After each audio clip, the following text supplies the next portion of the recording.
La educación medioambiental es la herramienta que puede permitir que los distintos actores de la sociedad tomen acciones cuanto antes contra el cambio climático, un problema que en el corto plazo puede cambiar la vida tal como la conocemos. Para saber más sobre esta importante misión, conversamos con dos investigadoras mexicanas que dedican su vida a que, cuanto antes, tomemos acción contra esta crisis que ya nos afecta. En esta primera parte, platicamos con Georgina Echanis Pellicer, directora del Centro de Derecho y Educación Ambiental, quien fue consultora del Instituto Nacional de Ecología en México e investigadora en temas de sustentabilidad por el Instituto MIT.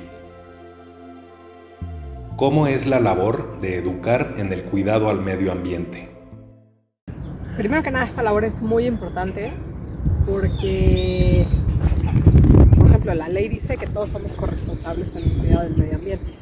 Entonces, el gobierno y los ciudadanos somos corresponsables. Entonces, como ciudadanos tenemos esa responsabilidad y para poder enfrentarla necesitamos tener herramientas, ¿no? Entonces, la educación ambiental es la herramienta que nos va a ayudar como ciudadanos a estar preparados para ser responsables en este cuidado del medio ambiente, ¿no? Entonces, a mí me gusta verlo como un proceso. La educación ambiental no es un fin en sí mismo que se alcanza y se acabó, sino siempre podemos estar aprendiendo algo. Entonces, la educación la veo como un proceso que nos ayuda primero a saber cuáles son los elementos de nuestro entorno y cómo funcionan, entender cuál es la situación de estos elementos en nuestro contexto local, el más cercano a nosotros, y a partir de ahí poder tomar decisiones informadas que nos permitan realmente contribuir a la mejora del medio ambiente. Entonces, es una labor muy importante. Generalmente sucede de dos formas, puede ser formal y puede ser no formal. Entonces, la parte formal es la que entendemos como dentro del sistema educativo y la parte no formal es la que sucede por fuera del sistema educativo. ¿Cuál es la diferencia entre educar a niños, jóvenes y adultos en el cuidado al medio ambiente? Yo creo que para niños hay muchísimas cosas. O sea, como para ese sector de la población hay muchas cosas porque el gobierno a través de Semarnat y de la SEP ya hicieron un proyecto en el que actualizaron contenidos para educación básica y bueno, trataron de estandarizar la introducción de contenido medioambiental en los libros de texto de educación básica. Entonces eso fue un gran avance que abarca toda la parte formal con los niños, ¿no? Y la parte no formal también creo que hay muchas actividades en muchos lugares para niños, para que estén cerca del tema de la protección del medio ambiente. En cuanto a jóvenes es un poquito diferente porque pues la parte formal ya no es tan intensa y la parte no formal ya depende de los gobiernos locales o estatales. Entonces, pues sí hay algunas actividades, pero a veces no tienen suficiente difusión y como que se diluye un poco más, siento yo. Okay. Y con los adultos es mucho más difícil, porque la mayoría de los adultos están fuera del sistema educativo, o sea, fuera del alcance de la educación formal. Y las actividades que se pueden hacer en el plano no formal son también más complejas porque el adulto ya tiene sus ideas. El adulto ya creció con ciertas actividades, con ciertos hábitos que de repente es muy difícil evolucionar, ¿no? Entonces, de alguna manera, creo que sería el sector más complicado, pero creo que es de los más importantes también porque los adultos somos los que tomamos muchas decisiones en la vida diaria que terminan impactando de manera positiva o de manera negativa al medio ambiente. Entonces, creo que es una gran labor que tiene que ser constante, no va a terminar, tiene que ser constante este proceso y de alguna manera hay que prestarle atención tanto a la parte formal como a la parte no formal y a todos los grupos poblacionales.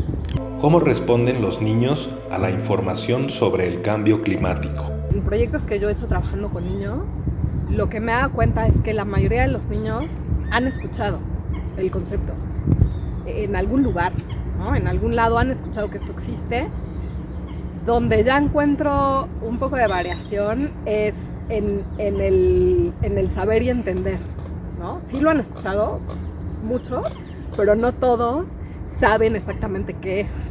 Entonces ahí se empieza como a diluir un poco la parte de entender.